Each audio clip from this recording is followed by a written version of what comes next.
The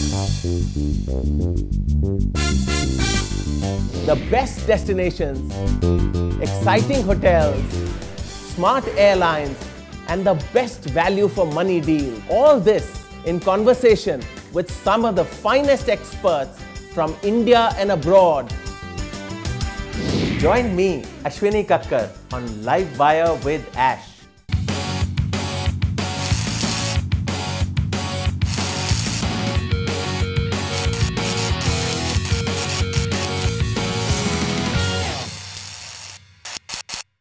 Hello and welcome to Livewire with Ash. Today we take you on a fun-filled ride through Singapore with Mr. Randall Tan, Regional Director of Asia and Africa with the Singapore Tourism Board. The Singapore I made is totally awesome. There's a gazillion things to do. I bounced around with the giraffes. And Sufi flew with the birds. Then we swam with dolphins. And saw Shrek's far, far away castle.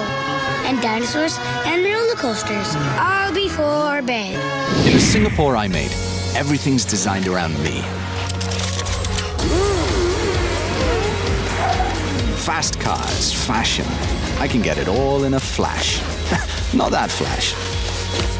The food's amazing, 24 hours a day. And so's the party.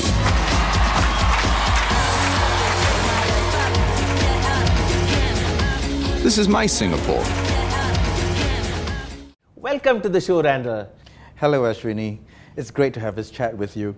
You know, India has provided the highest number of tourists for Singapore, and it is rumored that India will soon be sending over 1 million tourists every year to this little tiny island nation. Not only that, I think Indians are amongst the highest spenders in Singapore, and one of the research projects says that they spend over 1,789 Sing dollars per person per trip. What makes Singapore so exciting for Indians? First of all, Singapore for decades has been the #1 outbound destination for Indians for the first trip overseas. Right.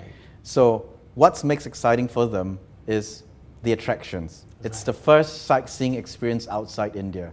So we must give some attention to that because there will be more first-time travelers that travel outside India, and they will enjoy things like the Jurong Bird Park and so Songs of the Sea from Sentosa, and also the zoo. Of course. But new travelers are emerging, and they're evolving, the interests. Right. And Singapore has evolved in that, and that's created a lot more excitement. So, Randall, have you noticed any major trends amongst Indians who are now traveling to Singapore? Well, the Indian traveler has evolved just like Singapore has evolved.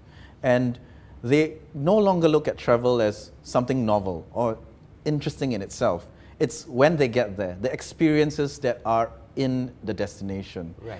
So for Singapore, the deeper experiences are indeed what the Indian traveler looks for. And here they go for their passions, right. Whether it's culinary, whether it's arts, whether it's sports. Right. For example, the Singapore Grand Prix is a big hit with the Indian traveler. Yeah, it's the only night Grand Prix in the whole world right now. Correct. And the Indians love it for two reasons. First, they love the sport, but they also loved the party. And the night race really gets a good combination with the entertainment that happens all around, live concerts that you attend. The adrenaline is fully rushed with both sports and entertainment. Yes, some of the greatest artists in the world now performing in Singapore, isn't it? Correct. We had Beyonce, we had Mariah Carey, and that's for the people with high adrenaline. Right. Some people love the arts. They love to contemplate great artworks. So they come to, for example, events like Art Stage. Right. Or Singapore Biennale. Right. And it's wonderful because they meet like-minded people from all around the world. Yes, the Singapore Arts Museum is actually looking fantastic since the last 2 or 3 years, isn't it? That's right. It's a place where people enjoy total arts, including good food. So the restaurant at the